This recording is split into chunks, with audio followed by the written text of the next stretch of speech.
말씀드린 거예요. 자, 오늘 본문 스가랴 4장 1절로 14절 말씀을 통해서 순금 등대와 즉 순금 등잔대와 두 감람나무, 옛날에는 그 순금 등대라고 했지만 우리 새로 번역된 개역개정 성경은 순금 등잔대로 되어 있습니다. 순금 등잔대와 두 감람나무, 이런 제목으로 하나님 말씀을 선포하고 함께 은혜 받고자 합니다. 이 스가랴서를 기록한 저자는 누구이겠습니까? 스가랴서를 기록한 인물은 누구일까요? 바로 스가랴죠. 스가랴. 우리 영어 표현을 제카리아 이렇게도 할 수 있겠는데, 아무튼 여호와께서 기억하신다, 그런 의미가 있습니다. 그 이름에. 이 스가랴서를 기록한 목적은 이 포로에서 돌아온 이 포로 기환민들로 하여금 성전 건축을 중단하지 말고 성전 재건 공사를 성공적으로 하도록, 그래서 이 영적 부흥을 도모하도록 이렇게 격려하는 메시지죠. 그런 면에서 우리가 살펴봤던 그 학개서와 동시대에 활동했던 선지자의 스가랴의 메시지도 동일한 내용이라고 할 수 있겠습니다. 근데 좀 중요한 건 이 스가랴서는 그 놀라운 이 격려의 메시지를 환상을 통해서, 비전을 통해서 보여줬다는 것이죠. 총 그 1장부터 6장까지 8가지의 환상이 나오는데, 오늘 우리가 살펴본 환상은 이 등잔대와, 즉 순금 등잔대와 두 감람나무에 대한, 말하자면 환상인데요. 이 등잔대와, 즉 순금 등잔대와 7 등잔은 1차적으로 성전을 상징하지만 한 걸음 더 나아가서는 그리스도에 의해서 세워질 교회를 대표하는 것입니다. 등잔빛이 세상에 널리 비추는 것도 인간의 힘이 아니라 성령의 능력으로 비춰지고 또 복음이 확장될 것을 가리키는데요. 아무튼 순금 등잔대와 이 두 감람나무의 비전을 보여주시는 거예요. 자, 거기 1절 한번 보실까요? 내게 말하던 천사가 다시 와서 나를 깨우니 마치 자는 사람이 잠에서 깨어난 것 같더라. 이 스가랴 선지자가 하나님께로부터 이 환상을 받은 그 상태는 아마 엑스타시, 황홀경, 무아지경에 이렇게 있었던 것 같습니다. 그래서 이 연속되는 8가지 환상을 이렇게 보는데, 아무튼 이 마치 잠자는 사람을 깨우는 것처럼, 지금 완전히 잠자거나 죽어 있는 상태는 아니지만 아무튼 연속되는 환상을 보면서 이 황홀경에 있었던 것 같은데, 이 스가랴 선지자에게 말하는 그 천사가 다시 와가지고 지금 이 스가랴 선지자를 깨웠습니다. 내게 말하는 천사가 다시 와서 나를 깨우니, 마치 자는 사람을 깨우는 것처럼 깨웠단 말. 우리가 정확하게 성경에도 입신이라든지 이런 내용이 있긴 합니다만, 그걸 체험해보지 않은 사람들은 잘 알 수는 없을 것 같고, 아무튼 하나님의 그 계시를 환상을 통해서 받는 그런 상태에 지금 순금 등잔대와 두 감람나무의 환상을 보게 되는데, 도대체 여기 쓰여 있지만 좀 어렵지요. 상징적으로 되어 있기 때문에. 그러나 제가 한번 읽고 그 그림을 한번, 영상을 보면서 이해를 하면 좀 좋을 것 같아요. 자, 어떤 환상일까요? 오늘 본문은 이제 세 부분으로 나눠진다고 했는데, 1절부터 3절까지는 바로 이 스가랴가 본 순금 등잔대와 두 감람나무에 대해서 말씀하고 있고, 그 다음에 4절로 10절까지는 큰 산이 스룹바벨 앞에서 평지가 되는 내용이 기록되어 있고요. 마지막 11절로 14절까지는 이 두 감람나무의, 이 스가랴 선지자가 두 감람나무의 뜻을 질문한 내용이 기록되어 있습니다. 이 스가랴가 환상 가운데 본 순금 등잔대와 두 감람나무, 그 2절 한번 보십시오. 그가 내게 묻되 내가 무엇을 보느냐? 내가 대답하되 내가 보니 순금 등잔대가 있는데 그 위에는 기름 그릇이 있고 또 그 기름 그릇 위에 7 등잔이 있으며 그 기름 그릇 위에 있는 등잔을 위하여 7 관이 있고 그 등잔대 곁에 두 감람나무가 있는데 하나는 그 기름 그릇 오른쪽에 있고 하나는 그 왼쪽에 있나이다.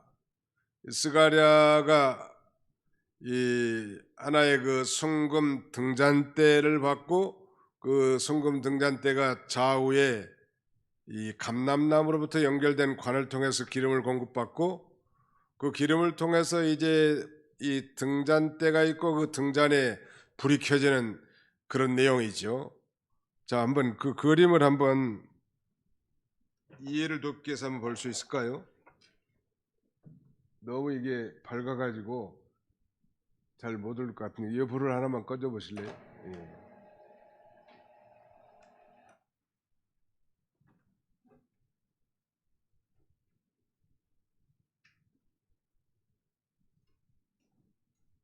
여기 보시면 양쪽에 이게 지금 감람나무입니다. 감람나무.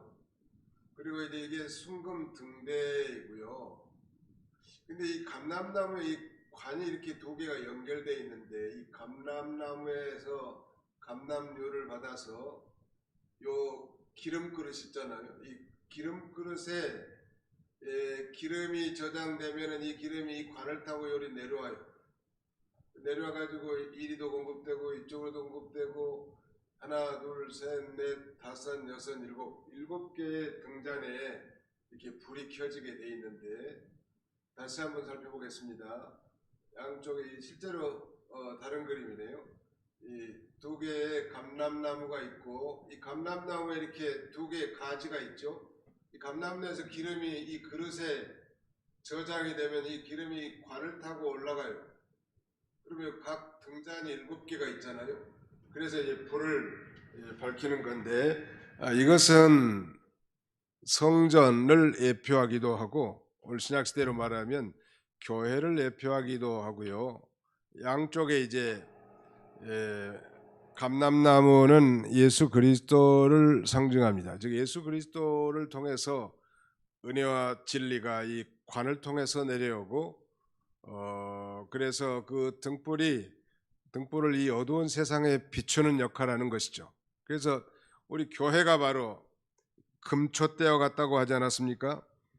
그래서 요한계시록 1장 20절에는 내가 본 것은 내 오른손에 7별의 비밀과 7금촛대라. 7별은 7교회 사자요 7촛대는 7교회니라. 교회를 이 7금촛대라고 이렇게 비유했는데 금은 대개 다 성경에서 믿음을 상징한 것이거든요. 그래서 이 교회는 믿음으로 이루어진 공동체인데 바로 예수 그리스도로부터 은혜와 진리를 받아서 이 세상에 빛을 비추는 이 어두운 세상을 비추는 그런 관점에서 교회를 금촛대라고 하는 것입니다. 오늘 이 스가랴 선지자가 본 그 환상은 이 금촛대 즉 그 등잔대 이 등잔대와 두 감람나무인데 바로 이 순금 등잔대와 금촛대와는 같은 내용 아니겠습니까? 그래서 일맥상통한다고 할 수 있겠는데요. 바로 이제 조금은 이해가 됐을 거예요. 왜 이런 환상을 보여줬을까? 근데 그게 중요한데 바로 이 성전 건축에 대한 그런 상징적 예언이라고 할 수 있습니다. 두 감람나무는 뭐 결론부터 말씀드리면 예수 그리스도를 상징한다고 했는데 역사적으로는 두 감람나무는 정치적인 지도자 스룹바벨과 종교적인 지도자 대제사장 여호수아를 가리킵니다. 즉 왕직과 즉 정치적인 지도자와 그 다음에는 이 종교적인 지도자 두 개의 직분을 하나님이 세워서 이 일을 감당하게 하신다 그런 뜻이고 바로 예수님은 정치적으로는 왕이시고 종교적으로는 제사장이시면서 선지자란 말이에요. 원래는 예수님이 뭐 왕과 선지자와 그 다음에는 제사장 이 3직을 가졌지만 두 개로 분류하면 정치적인 지도자로서는 왕이시고 종교적인 지도자로서는 선지자시며 제사장이란 말. 바로 예수 그리스도를 통해서 그 능력, 성령의 권능을 힘입고 하나님의 일을 하게 될 것과 교회가 예수 그리스도를 통해서 은혜와 진리를 받아 이 어두운 세상을 비춘다는 관점에서는 바로 이 순금 등잔 때는 오늘날 교회를 상징하기도 하고 또 두 감람나무는 예수 그리스도를 가리키기도 합니다. 그 다음에는 이 등불이 켜지려면은 그 등잔까지 관이 필요한데 그 7개의 관은 오늘날 이 말하자면 교회 하나님의 종들을 가리키기도 합니다. 그래서 이제 예수 그리스도를 통해서 먼저 하나님의 종들이 은혜와 진리를 받아서 백성들에게 그것을 전해준다는 거예요. 성령의 권능으로 하나님의 말씀을 전해주고 그 은혜와 진리를 전해주는 그런 역할을 바로 이 교역자가 합니다. 그래서 이 교역자가 이 순금 등잔대 가운데서는 그 감람나무와 금촛대와의 연결해주는 그런 금관의 역할을 한다고 했습니다. 파이프. 교역자는 이 하나님의 은혜를 받아서 백성들에게 전해주는 이 파이프 역할을 하기 때문에 교역자에게 중요한 것은 하나님과 늘 교통하는 것이 중요하겠죠. 또 하나님께로도 받은 그 은혜와 진리를 백성들에게도 전해줄 그런 중대한 의무가 있단 말. 그러므로 그 관이 막히지 않도록 늘 회개하고 또 성결한 그런 삶을 마땅히 살아야 할 것입니다. 그 다음에 본론적으로 이제 큰 산이 스룹바벨앞에서 평지가 된다고 기록되어 있는데 거기 한번 보십시다. 4절 내게 말하는 천사에게 물어 이르되 내 주여 이것들이 무엇이니까? 즉 스가랴 선지자가 본 이 금등잔과 이 2개의 말하자면 감람나무 이 환상들이 뭐냐고 물어봅니다. 내게 말하는 천사가 대답하여 이르되 내가 이것들이 무엇인지 알지 못하느냐? 내가 대답하되 내 주여 내가 알지 못하나이다 하니 스가랴가 이 감람나무와 이 금촛대에 대한 비밀을 깨닫지 못하기 때문에 안타까워서 천사에게 이렇게 물어보려고 애를 쓰지요. 근데 이 성령의 인도함을 받은 환상을 보는 이 스가랴도 그 뜻을 분명하게 깨닫기는 어려웠음을 인정하면서 그것을 알기를 사모했단 말. 우리도 이제 성경을 보면서 우리가 알기 어려운 내용들이 많이 있어요. 목회자도 마찬가지고요. 그때 무리하게 임의로 그걸 해석하려고 하시지 말고 모르는 건 그냥 넘어가는 게 좋고, 그 다음에 또 모르는 것은 이 질문을 해서라도 그걸 깨달으려고 애를 쓰는 것이 중요할 것입니다. 많은 그 이단자들이 성경을 억지로 해석하다가 억지 해석을 통해서 잘못된 교리를 산출해다가 소위 이단의 길로 빠는 경향이 많아요. 그래서 삼가 조심하라. 이 스가랴 선지자도 성령의 인도를 받은 그야말로 하나님께로부터 천사를 통해서 환상을 받은 그런 훌륭한 선지자지만 잘 모르는 것에 대해서 솔직하게 인정하고 알기를 사모했단 말. 그래서 이 알려주는 거 이제 누가 이 계시를 알려준 이 천사가 6절 같이 한번 읽어봅시다. 6절과 7절 요절인데 같이 한번 읽어보겠습니다. 시작. 그가 내게 대답하여 이르되 여호와께서 스룹바벨에게 하신 말씀이 이러하니라. 만군의 여호와께서 말씀하시되 이는 힘으로 되지 아니하며 능력으로 되지 아니하고 오직 나의 영으로 되느니라. 큰 산아 내가 무엇이냐? 내가 스룹바벨 앞에서 평지가 되리라. 그가 머릿돌을 놓을 때 무리가 외치기를 은총이 그에게 있을지어다 하리라 하셨고, 이는 힘으로 되지 아니하며 능력으로 되지 아니하고 오직 나의 영으로 되느니라. 우리가 이 말씀은 뭐 많이 들었고 자주 들은 귀에 익숙한 말씀이지요. 부분적으로 이는 하는 건 바로 성전을 건축하는 일을 가리킵니다. 성전을 건축하는 일은 인간의 힘으로 되지 아니하고 인간의 능력으로 되는 것이 아니고 오직 하나님의 영, 즉 성령의 능력으로 된다고 천사가 지금 가르쳐 주는 거예요. 자, 다시 우리가 복습해 보면 이 성전, 이 구약시대의 성전 건축이라고 하는 것은 신약시대에 개인적으로는 자신의 구원을 이루어나가는 일, 즉 우리의 이 중생한 영이 점점점 자라나가는 걸 가리키고요. 교회적으로는 복음을 전파함으로 말미암아, 즉 전도와 선교를 통하여 복음을 전파해서 하나님의 나라를 확장해 나가는 일, 이것이 바로 성전 건축이란 말.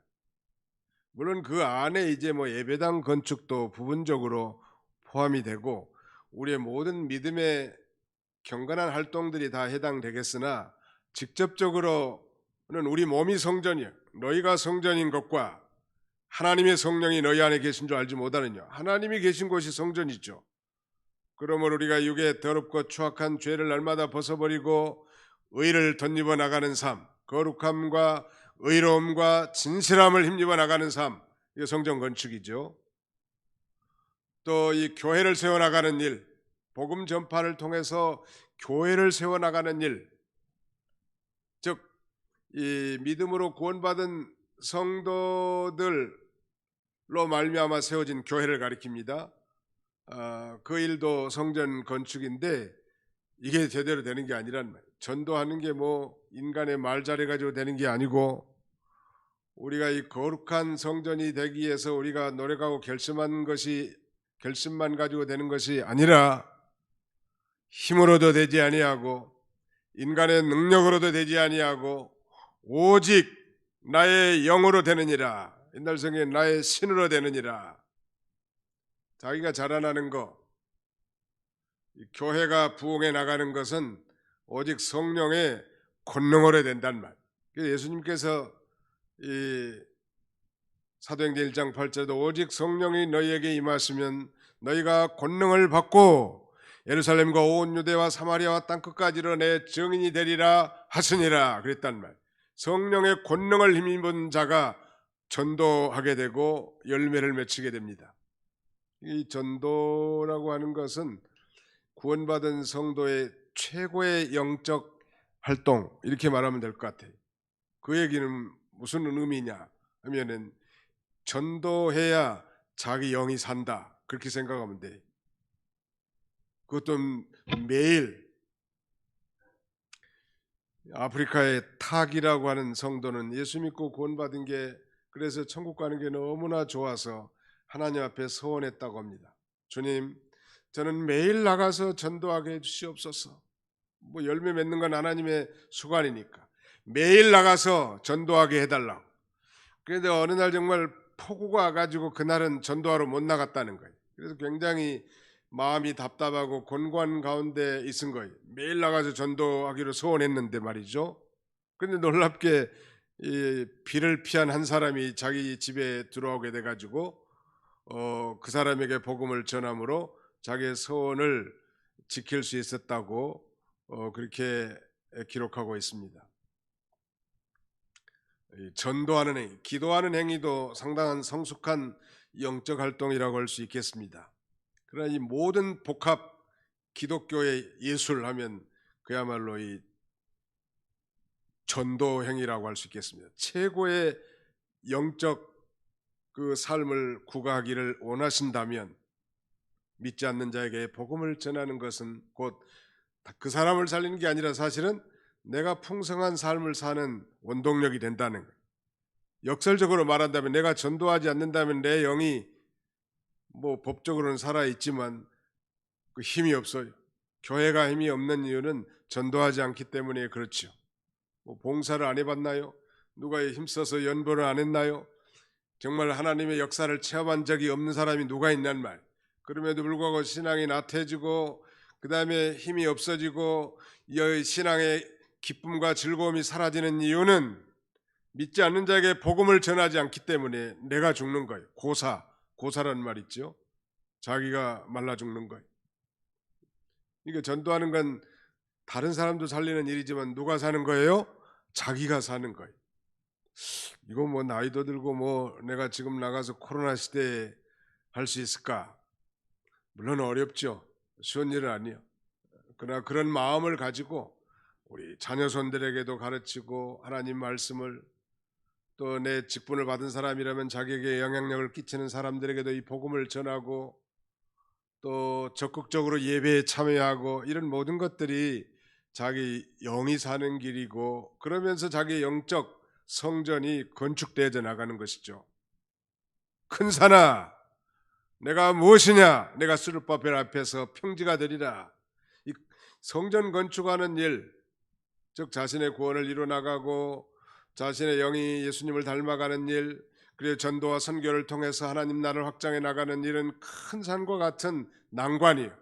특별히 지금 이 스룹바벨 시대에 스룹바벨은 총독으로, 여호수아는 대제사장으로 하나님이 직분을 임명해서 이 사명을 감당하게 해놨는데, 우리가 이미 배운 대로 이 사마리아 원주민들의 반대, 그 다음에는 이 잘못된 상소를 다리오 왕에게 올려서 받는 어려움, 또 나이 든 옛날 솔로몬 성전을 본 연세 든 사람들의 비협조적인 태도, 또 많은 사람들이 포로 귀환해 가지고 판벽한 집에 거하면서 성전 재건엔 무관심, 이런 것들로 인해서 성전 재건이 참 어려운 일이지만, 큰 산과 같이 난관이고 어렵지만 이 하나님께 붙들림 받은, 성령의 능력에 붙들림 받은 스룹바벨 앞에서는 내가 평지가 되리라.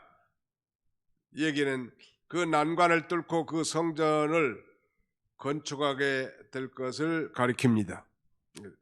누가 교회를 부흥시키고 누가 이 성전을 짓는 사람인가?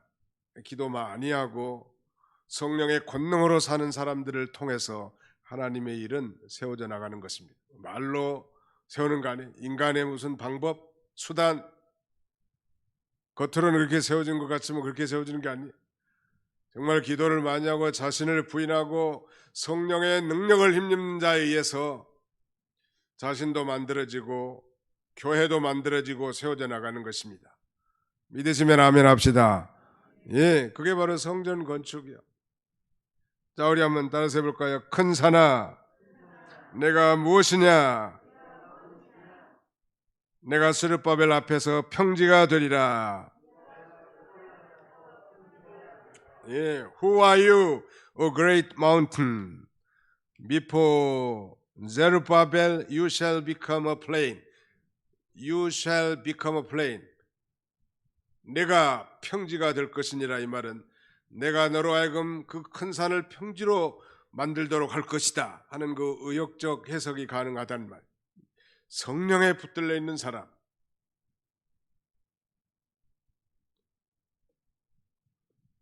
이 18세기에 미국의 전도자 하면 D.L. 무디를 꼽을 수 있는데, 이 무디는 그렇게 공부를 많이 한 목사님은 아니지만 아무튼 그가 정말 구원을 체험하고 회심하는 순간 그가 맡은 주일학교는 엄청나게 부흥을 하게 되고, 결국 이 위대한 이 전도자로서 대서양을 왕래하면서 이 영국과 미국에서 그야말로 부흥운동을 주도한 그런 훌륭한 인물인데요.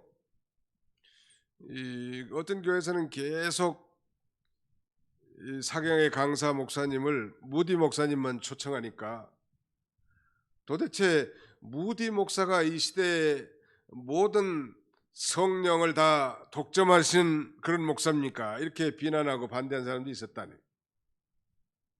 그래서 그걸 설득하는 분들이, 무디 목사님이 이 시대의 모든 성령을 독점하지는 않았지만 그러나 그가 적어도 이 시대의 그 성령의 권능을 힘입어 하나님의 이 부흥운동과 전도운동의 일비지력을 감당하는 것은 분명하지 않습니까? 라고 했다고 합니다. 누가 성령을 독점하겠습니까? 모든 구원받은 성도들은 다 성령이 우리 안에 내주에 계시는데, 그 내주에 계신 성령님은 진리의 영이신데 그 성령의 인도와 주장을 온전히 받아 나갈 때 우리는 고난도 있을 거고 어려움도 있겠지만, 그러나 순종함으로 놀라운 성령의 권능을 힘입어 그 일을 감당하겠다는, 어느 시대나 이 대부흥의 역사 이면에는 그러니 성령의 강력한 지배를 받은 지도자들이 등장했다는, 하나님의 일은 성령의 권능으로 되는 것입니다. 자, 우리 한번 따라합시다. 하나님의 일은 성령의 권능으로 됩니다. 우리의 힘으로 되는 거 아니에요. 힘으로도 되지 아니하고 인간의 능력으로 되지 아니하고 오직 나의 신, 나의 영으로 되는 것이니라. 이걸 정말로 인정한다면 우리가 회개하고 기도할 것입니다. 하나님 앞에 기도하고 하나님의 능력을 힘입어서 믿는 일을 하려고 할 거예요. 가장 교회 안에서 능력 있는 사람이 누굴까? 기도 많이 하는 사람. 기도를 많이 하고 자신을 부인하면서 하나님의 권능을 힘입어야만 이 일이 되는 줄 알고 하나님께 매달리는 인생. 우리가 기도한다는 건 뭐예요? 교만한 사람은 기도하지 않습니다. 왜? 자기가 할 수 있거든요. 겸손한 사람은 기도할 수밖에 없어요. 왜? 자기는 할 수 없다는 걸 인정하기 때문에. 주님, 저는 제 자녀에게 복음 전하는 것도 조차도 못하는 연약한 자입니다. 누구 앞에 나가서 말한 자리도 제대로 못한 자입니다. 그러나 하나님은 하실 수 있는 줄 알고, 하나님은 내 자녀 손들의 마음도 바꿔줄 수도 알고, 하나님은 불가능한 것을 가능하게 할 줄 믿습니다. 하나님 불쌍히 여겨주시고 도와주옵소서. 이런 자에게 하나님은 긍휼을 베풀어 주시고 은혜와 능력을 주셔서 그 일을 하게 하신다는 믿으시기 바랍니다. 포로 귀한 민들이 성전 짓는 일, 이건 그야말로 큰 산과 같은 난관이지만 그러나 하나님의 권능을 힘입은 스룹바벨 앞에서는 큰 산과 같은 것도 불도자로 밀어버린 것처럼 평지가 되게 하실 수 있단 말. 또 이 스룹바벨이 이 말하자면 유다 총독으로 와가지고 이제 성전 지대를 놨는데, 뒤에 보니까 이제 성전 지대를 놨는데 완성하지 않겠냐고. 우리 빌립보 1장 6절에 있는 대로 우리에게 착한 일을 시작하신 이가 그리스도 예수의 날까지 완성시키지 않겠느냐. 오늘 이 말씀을 묵상하면서 우리도 이 새성전 부지를 위해서 연보를 저축하고 있는데, 뭐 시작은 미약하지만 시작은 했으니까 언젠가는 반드시 하나님이 이루실 줄로 믿습니다. 뭐 우리 대회 하면 참 좋겠는데 또 그렇게 기도하고 있고요. 그렇지 않는다 할지라도 이 일을 하나님이 기뻐하시고 하나님의 뜻이라고 하면 반드시 될 거라. 우리 유진승 전도사님은 새성전이 건축돼야 새성전에서 주례를 받고 결혼하겠다고 하는데 큰일 났다고. 유진승 전도사님을 빨리 장가 보내려면은 성전이 빨리 지어져야 돼. 새성전에서 자기는 주례를 받겠다는 거니까. 아무튼 뭐 그 시간표는 우리는 알 수 없지만 하나님이 시작하신 일은 하나님은 기어코 이루신 하나님. 우리는 부족하고 우리는 힘이 없고 능력이 없지만은 우리 하나님은 만능의 하나님이시란 말. 그러므로 두려워하지 말고, 대적들의 위협도 두려워하지 말고, 사마리아 사람들도 두려워하지 말고, 이 억울한 상소에 대해 두려워하지 말고, 하나님이 하신 일은 반드시 성취될 줄 믿고 믿습니다 하고 순종해 나가면, 우리가 지난 시간에 배운 대로 은도 내 것이요 금도 내 것이니라, 여호와의 말이니라, 필요한 것들 하나님이 다 공급해 주실 줄로 확신합니다. 내게 능력 주시는 자 안에서 내가 모든 것을 할 수 있다고 하지 않았습니까? 그런데 그 4장 7절 하반절에 큰 산아 내가 무엇이냐, 내가 스룹바벨 앞에서 평지가 되리라. 그가 머릿돌을 내놓을 때에 무리가 외치기를 은총이 그에게 있을지어다. Grace, grace to it. 즉 하나님의 일은 바로 은혜로 되는 것이라는 말. 은혜로. 은총이 그에게 있을지어다. 성전 건축의 일이 하나님의 은혜로 시작됨을 고백하고 하나님의 은혜로 완성됨을 기원하는 것입니다. 오늘날 이 개인 구원이라든지 이 교회 건축 건립은 하나님의 은혜로 시작되고 하나님의 은혜로 완성되는 것입니다. 하나님의 은혜가 아니면 어려운 일이야. 저도 뭐 과거에 성전 예배당을 지어보기도 하고 또 다른 예배당을 매입해 가지고 리모델링을 해서 예배를 드린 경험이 있는데, 참 하나님의 은혜가 아니었다면 다 불가능한 일이었어요. 그 일을 성취하신 분은 오직 하나님이시라. 다만 감사한 건 그 일에 이용당했다는 면에 있어서 감사할 뿐이죠. 모든 건 다 하나님의 은혜로 되는 일이에요. 교회가 부흥하는 일, 우리 영이 자라나가는 일, 우리 가정이 복음화되는 일, 우리가 소속된 부서, 내가 인도하는 모든 파트, 이런 사람들이 협력하고 정말 하나님의 일이 능동적으로 잘 되는 모든 일도 다 하나님의 은혜가 아니면 안 된다는 거예요. 주님 불쌍히 여겨주시고 은혜를 베풀어 주옵소서 하고 기도하는 거예요. 교회의 모든 일, 하나님의 모든 일은 그래서 기도로 시작하고 기도로 마치는 이유는 하나님의 은혜로 시작되고 하나님의 은혜로 마쳐지기 때문인 것입니다. 자, 8절에 보실까요? 여호와의 말씀이 또 내게 임하여 이르시되 스룹바벨의 손이 이 성전의 기초를 놓았은즉 그의 손이 또한 그 일을 마치리라 하셨나니 만군의 여호와께서 나를 너희에게 보내신 줄을 내가 알리라 하셨느니라. 시작하신 이가 반드시 완성될 것이고 그 완성된 것을 보면 그분은 곧 하나님이 보내셨구나, 이걸 알게 된다는 거예요. 성전이 완공되리라는 이 하나님의 말씀이 실제로 성취될 때 스가랴는 계시 전달 사역을 담당하던 천사가 바로 하나님이 보내셨구나, 이 말씀을 좀 더 확장해서 적용해 본다면 하나님의 종이 그 하는 일에 성공이 될 때, 즉 하나님의 역사가 나타날 때 백성들이 생각하기를 그 종은 하나님이 필요해서 보내준 종이구나 알게 된다는, 그 종은 하나님이 쓰시는 종이구나, 그 역사를 보고 그것을 인정하게 된다는 것.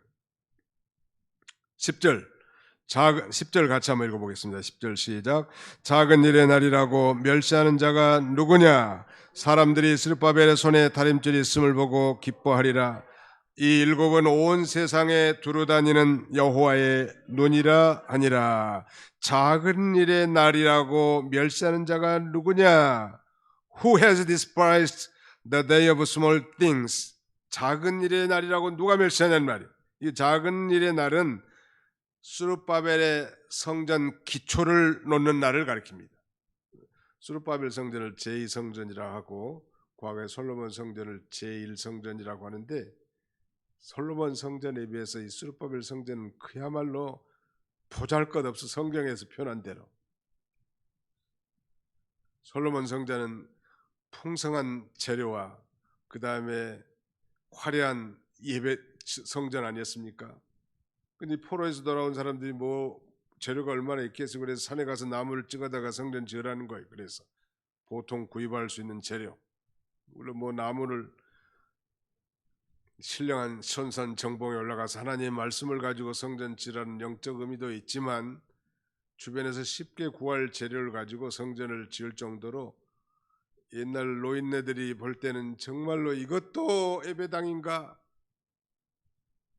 이것도 하나님의 성전인가 하고 통고가 울 만큼 그 작은 이 성전 짓는 것을 멸시했단 말이에요. 그러나 하나님께서는 천사를 통해서 작은 일의 날이라고 누가 멸시하느냐 그러면서 스룹바벨의 손이 다림줄에 있음을 보고 기뻐하리라. 이 일곱은 온 세상에 두루다니는 여호와의 눈이라. 여호와의 눈은 전지하신 성령을 가리킵니다. 성령이 함께하는 스룹바벨을 통해서 그 일을 이루어 나갈 것을 가리킵니다. 학개서에서 우리가 이미 살펴본 대로 너희 가운데 남아있는 자 중에서 이 성전의 이전 영광을 본 자가 누구냐? 이제 이것이 너희에게 어떻게 보이느냐? 이것이 너희 눈에 보잘것없지 아니하냐? 실제로 보잘것이 없었던 모양이에요. 우리가 그래서 예배당 크고 좋은 예배당은 정말 하나님 영광이 풍성하고, 작은 예배당 뭐 개척교회 같은 데는 하나님 영광이 부족하고 그런 게 아니란 말. 천하 어디서든지 정말 자신을 믿는 하나님의 백성들이 회개하고 주님을 사모하는 마음으로 간절하게 예배드리고 신령과 진정으로 예배드린 곳이라면 하나님의 영광이 충만하게 이르게 될 것입니다. 작은 일의 날, 바로 그걸 가리키 성전 기초를 놓는 스룹바벨 성전은 옛날 솔로몬 성전에 비해서 아주 작은 일이란 말. 교회의 일은 그러니까 작은 날의 일이라고 해서 멸시하거나 소홀히 해서 하는데, 교회 안에는 또 모든 성도가 다 존귀한 성도예요. 연세가 많든 젊은 사람이든 건강한 사람이든 그렇지 못한 사람이든 이 작은 신자 한 사람을 통해서 하나님의 일을 해나가신단 말. 놀라운 일이죠. 또 교회 사는 지극히 작은 주님을 기뻐하시는 행위, 작은 일이지만 멸시하면 안 된단 말. 어떤 연약한 성도가 제안을 했더라도 정말 그것이 하나님을 기쁘시게 하는 일이고 하나님께 영광을 돌리는 일이라면 그것을 멸시해서는 안 된다. 하나님이 그 일을 통해서 역사를 이루어 나가시기 때문입니다. 자, 마지막 이제 11절부터 제가 보겠습니다.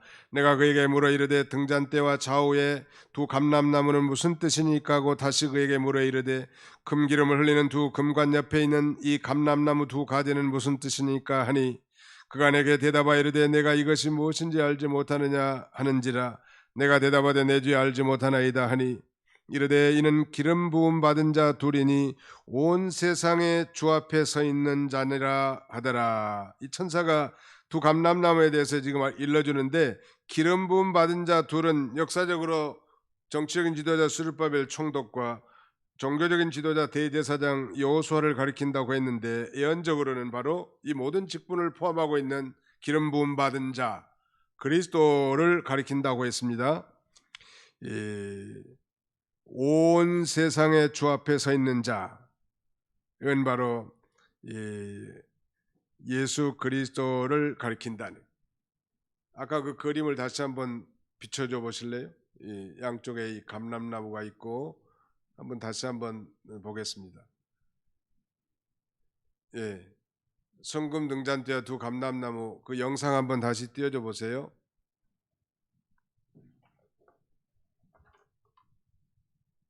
네.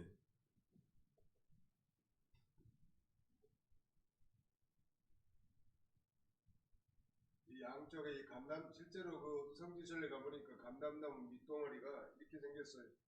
이게 뭐 가이드하면 뭐 천년이 됐다나 뭐 예수님 당시부터 있었다고 말하기도 하고 아무튼 믿을 수는 없지만 엄청나게 이게 오래 산다고 합니다. 이 감람나무가 두 감람나무는 곧 정치적으로는 스룹바벨과 여호수아를 상징하지만 이 종교적으로는 예언적으로는 이 두 감람나무는 종교적인 직분과 정치적인 직분을 다 가지신 예수 그리스도를 가리키고 이 감람나무를 통해서 이 관이 두 개 연결돼 있죠. 그리고 여기 기름 그릇 있죠.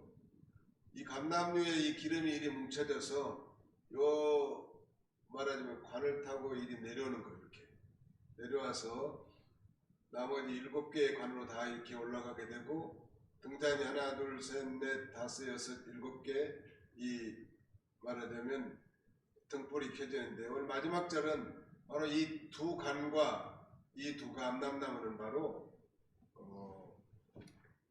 스룹바벨과 여호수아를 가리키고 예언적으로는 예수 그리스도를 가리키는데 바로 그 예수 그리스도를 통해서 은혜와 질을 받아 세상에 빛을 비추는 그것이 바로 성전이라는 것이죠.